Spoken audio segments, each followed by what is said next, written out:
Il y a des moments dans la vie où tout semble s'enchaîner dans le mauvais sens. Les problèmes arrivent les uns après les autres, comme si quelqu'un avait lancé une tempête juste pour tester ta résistance. Et si en ce moment tu te forces à avancer alors que tout semble s'écrouler, reste bien ici, parce que dans les prochaines minutes, tu vas découvrir pourquoi ta motivation disparaît quand la vie te frappe fort, et surtout, comment la rallumer même quand tu penses avoir touché le fond. Avant de plonger, retiens ceci. Ce que tu vas découvrir peut changer ta vision de la motivation. Quand tout va mal, on a souvent l'impression que notre motivation nous abandonne. On se dit qu'on est devenu paresseux, démotivé, instable. Pourtant, la vérité est totalement différente. Lorsque tu traverses une période compliquée, ce n'est pas ta motivation qui disparaît. C'est ton cerveau qui bascule en mode survie. Face au stress, à l'incertitude ou à la douleur émotionnelle, il active un mécanisme ancestral. Conserver l'énergie, réduire les efforts, se concentrer exclusivement sur ce qui semble dangereux. Ton esprit n'essaie pas de t'empêcher d'avancer. Il essaie de te protéger. C'est pour ça que tu te sens fatigué alors que tu ne fais presque rien. C'est pour ça que tu n'arrives plus à te concentrer sur des tâches simples. C'est pour ça que tu te sens tout le temps en retard. Ce n'est pas de la faiblesse. Ce n'est pas non plus un manque de discipline. C'est une réaction biologique parfaitement normale. Et la bonne nouvelle, c'est que tu peux progressivement reprendre la main. Quand tout va mal, la plupart des gens font l'erreur de croire qu'ils doivent changer toute leur vie d'un coup, redémarrer à zéro, se transformer radicalement. Mais ton cerveau ne peut pas gérer un énorme changement dans ces moments-là. Ce dont il a besoin, c'est d'une action minuscule. Une toute petite action tellement simple qu'elle ne déclenche aucune résistance. C'est ce qu'on appelle la règle des 5%. Tu n'as pas besoin d'accomplir ton objectif entier, tu dois simplement en faire un fragment. Si tu veux reprendre le sport, marche 3 minutes. Si tu veux relancer un projet, écris une seule phrase. Si tu veux remettre de l'ordre dans ta vie, range seulement une zone minuscule. Le cerveau déteste commencer, mais il adore continuer. Une petite action crée un élan. Et cet élan réactive la motivation, non pas par magie, mais par biologie. La petite victoire rappelle à ton cerveau que tu es capable d'avancer, même lorsque tu ne te sens pas au meilleur de ta forme. Mais pour retrouver une motivation stable, il ne faut pas compter sur ton humeur. Il faut t'appuyer sur un système. Un système, c'est une structure qui continue de fonctionner même quand tu n'as plus d'énergie.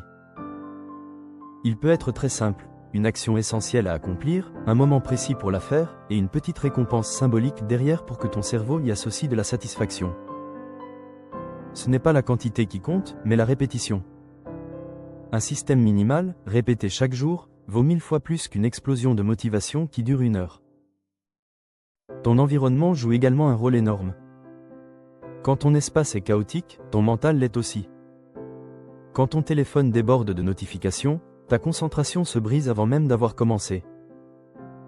Quand tu es entouré de désordre, ton cerveau interprète inconsciemment cet environnement comme une menace ou une charge à gérer. C'est pour ça que remettre un peu d'ordre autour de toi peut parfois agir comme une libération mentale. Enlève ce qui t'épuise visuellement. Garde à portée de main les objets qui t'aident réellement. Et crée un espace où ton esprit peut respirer. Mais même avec un bon environnement, il reste un adversaire plus dangereux que toutes les difficultés extérieures réunies, l'autocritique. Quand tout va mal, cette voix intérieure devient plus dure, plus exigeante, plus violente.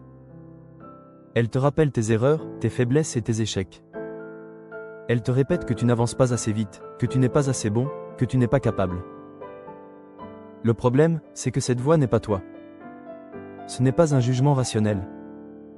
C'est un réflexe de protection, une tentative primitive de ton cerveau pour éviter une nouvelle déception. La meilleure manière de neutraliser cette voix, c'est d'adopter ce que j'appelle la posture du tiers. Autrement dit, parle-toi comme tu parlerais à un ami qui traverse une période difficile. Tu ne lui dirais jamais qu'il est nul ou incapable. Tu lui dirais qu'il traverse une tempête, qu'il fait de son mieux, qu'il avance malgré la douleur. Tu lui dirais que ce qu'il vit est difficile, mais qu'il est plus fort qu'il ne le pense. Parle-toi de la même façon. C'est un geste simple, mais il transforme ton rapport à toi-même. Quand la motivation semble absente, il peut aussi être utile de te rappeler les moments où tu t'es relevé dans le passé. Tu as déjà traversé des périodes douloureuses.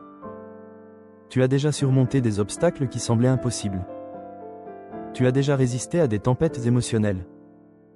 Et tu es encore là. Prends un moment pour te souvenir de 5 situations où tu t'es relevé alors que tout semblait perdu. Ces souvenirs ne sont pas là pour te rendre nostalgique. Ils sont là pour te rappeler que tu as déjà la preuve de ta résilience. Tu l'as déjà fait. Et tu peux encore le faire. La motivation n'est pas qu'une question d'état d'esprit, c'est aussi une question d'énergie. Tu ne peux pas avancer si ton système nerveux est épuisé. Tu dois apprendre à te recharger intelligemment.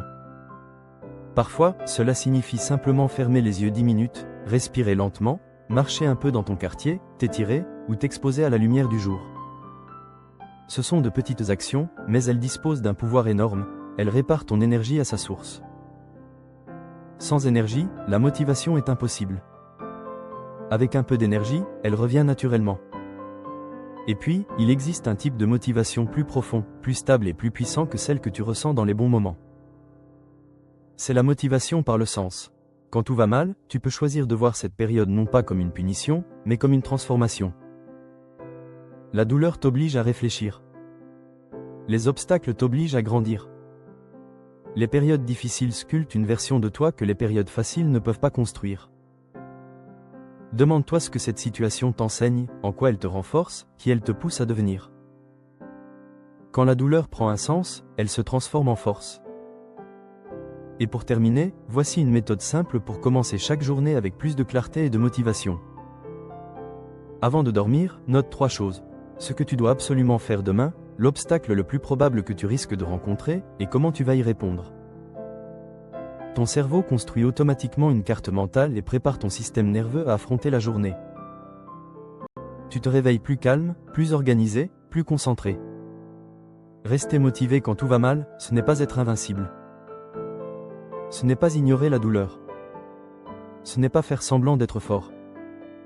C'est accepter que la vie est faite de cycles. C'est comprendre que même les périodes les plus sombres finissent par s'éclaircir. C'est avancer un peu, même lentement. C'est construire des systèmes, te parler avec compassion, te rappeler ta force et te donner le temps de te reconstruire. Tu n'as pas besoin d'être parfait. Tu as seulement besoin d'être présent. Un pas après l'autre.